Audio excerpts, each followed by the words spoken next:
Welcome to the 18th Hayley-Roxanna Crafts quick cross stitch video, where I share information, hints and tips on one area of cross stitch in a short video. In this video, I'm focusing on how to do backstitching.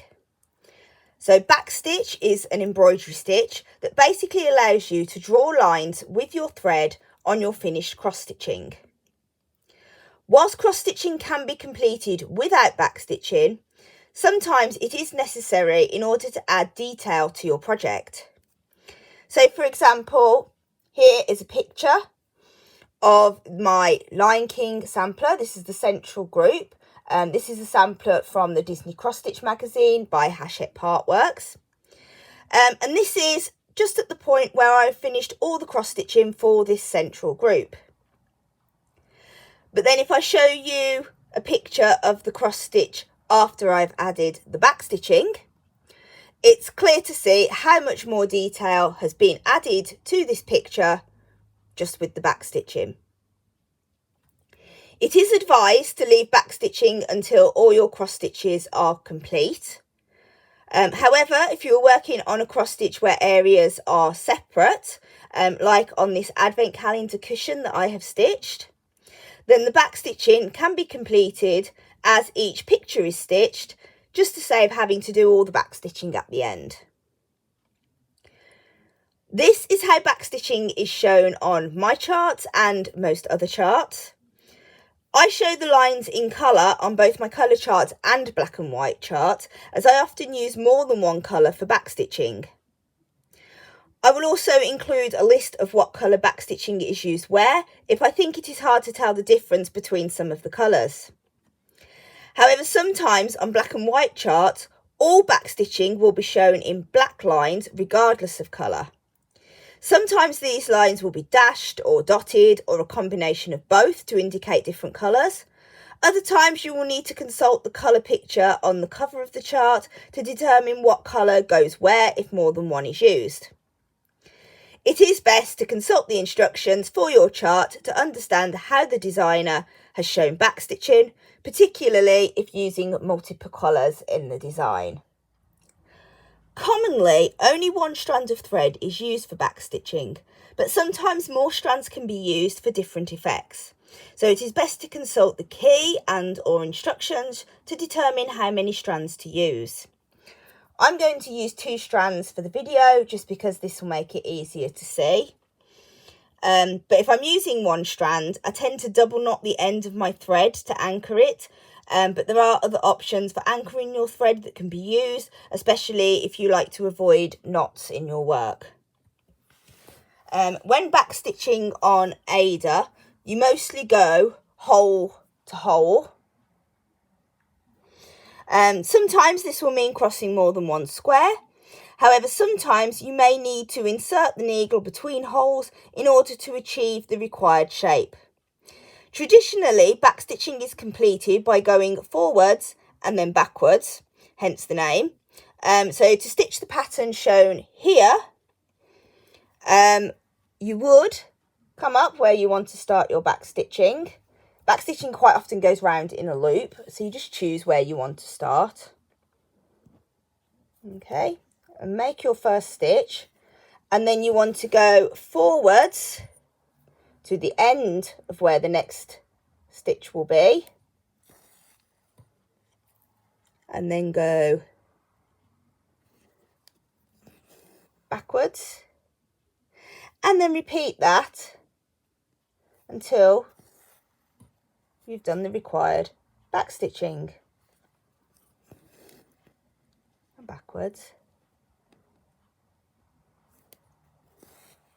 forwards, and backwards,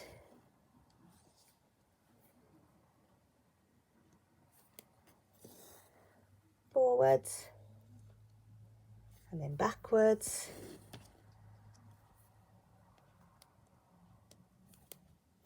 forwards,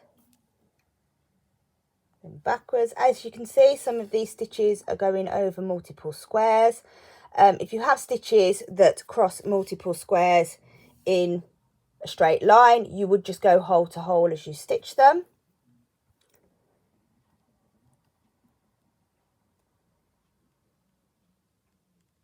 Okay, you never want your thread to really be too long between pierces going through the fabric, just so you don't have any awkward bits that can catch. Okay, and I'll finish that like so. If you struggle piercing the fabric between holes, you can just give the needle a wiggle, or if you're still having difficulty, a needle with a sharper tip may be useful. When I normally backstitch, I actually do it slightly different. I don't use that forward and backward motion.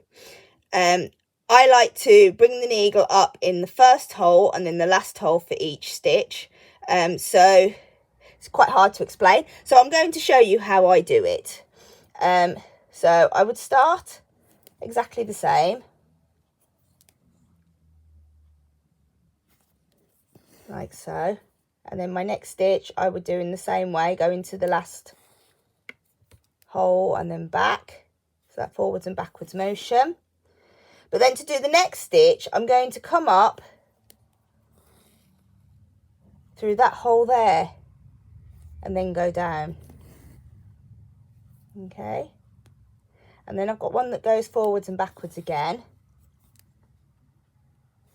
But then this time I can come up through this hole here to make the next stitch, which goes across 2 squares. And then I come up through this hole here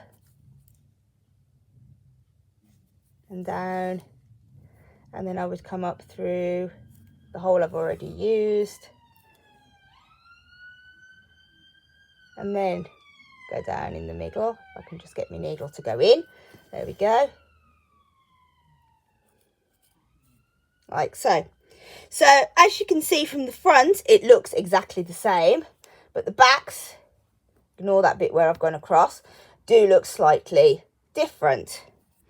And I find that using the method I do, it uses the thread more conservatively. However, either way is fine. It just comes down to a personal preference. The only difference between backstitching on Aida and backstitching on even weave is that there are more holes on the even weave fabric. However, when backstitching, I would stick to the holes that are equivalent to the corners of the squares on the chart where possible. So to complete this same backstitch again, you would come up wherever it is you're wanting to start. So I'm starting with that horizontal stitch again. And then I would skip that hole because that's basically in the middle of the side and go down the next one. Okay, and then to do the diagonal, you want to skip where that middle hole is. And come up to do it in the traditional way of backstitching, where you're going forwards then backwards. And then to do the vertical, again, you want to miss where that middle hole is.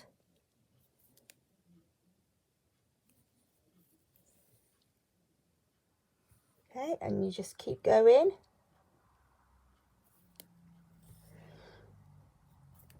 So, now the next stitch is the one that goes over 2 squares. And this is where it can be tricky on even weave, unless you've got the actual cross stitches there. Once you've done the cross stitches, it's actually easier to see where to put the back stitches. But without, I'm just going to have to try and count my holes to make sure I'm going over what would be the equivalent of 2 squares. Like so. And then I've got to do the same again, but to go over the 3 squares. So that's 1, 2, 3, 2. Right, to there.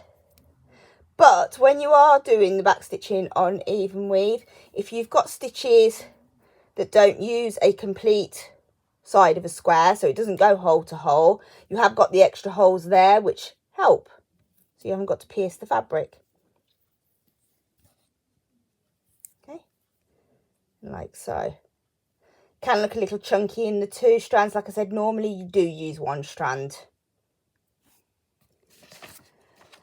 You could also complete the backstitching in the same way that I like to do it. So I'll just quickly do that for you to show you again. So you start exactly the same, but then rather than that forward and back motion, you just go into the shared holes, like so, where you can. So sometimes you're doing the forwards and backwards, and sometimes you're going backwards and forwards. If that kind of makes any sense at all.